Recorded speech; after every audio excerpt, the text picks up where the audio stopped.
All right, friends, welcome back. We've got a special guest here in the studio with us. A lot of things happening in Washington that will affect you right here in Louisiana. Our Congressman Garret joins us to talk about that. He's actually been here for a little while on a break, but I know that some hard work is ahead, right? It's going to be a big year. There's a lot to do coming up. We, of course, have a lot of issues related to infrastructure now that legislation's passed. Where do those funds go? Which projects get prioritized? Making sure the process of actually implementing these projects and delivering them is efficient. And there are a lot of security issues that are on the agenda as well. Everything from trying to secure our southern border to addressing issues in Russia and Ukraine. So there's a lot going on. It's going to be a very active year.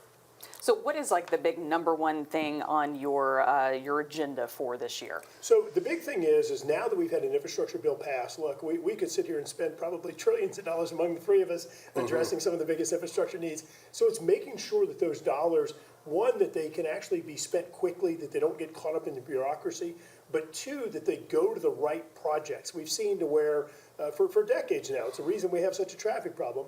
You've seen dollars go to political priorities, not to those projects that truly have the greatest need or merit. So I think we're going to be spending a lot of time working on that side of things, making sure that the dollars go to the right places.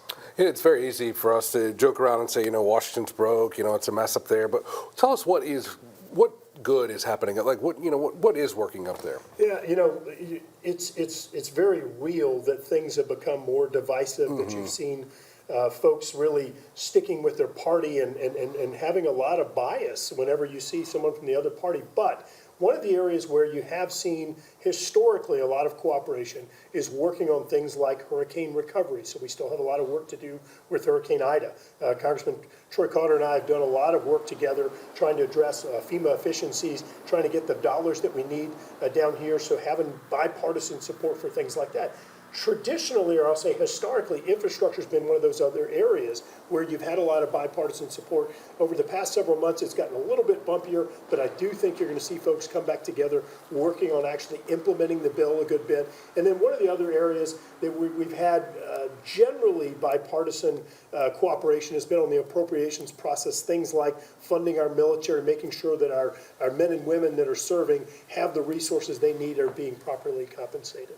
So you did mention the hurricane recovery. I think last time you were here, it was only a few weeks out from Ida. We're now several months out, and there's still people who are struggling to get the help they need, struggling to get the payments they need. Any update on that? Yeah, look, so there's some good news things and some bad news things. Good news is that we've been able to secure billions of dollars, not just in aid that's going to go directly to individuals who need it, people who lost their homes and things like that. We also have secured billions of dollars in new flood protection and hurricane protection investments to prevent things like Hurricane Ida from causing such devastating consequences. You have seen some major, I don't know what other word to use, and just messes in regard to how the housing has been handled in some cases. There's been a big change in how some of that's been done.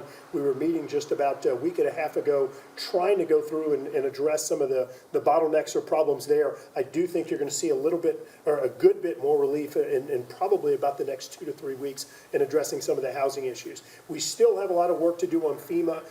It is incredible to me that we've had as many disasters as we've had, and you still have just really a bureaucracy that is unable to quickly or urgently respond, but we're working on some reforms there as well that I think are going to be helpful. This is kind of an easy question, but it's a hard one to ask. At least you got to do it delicately.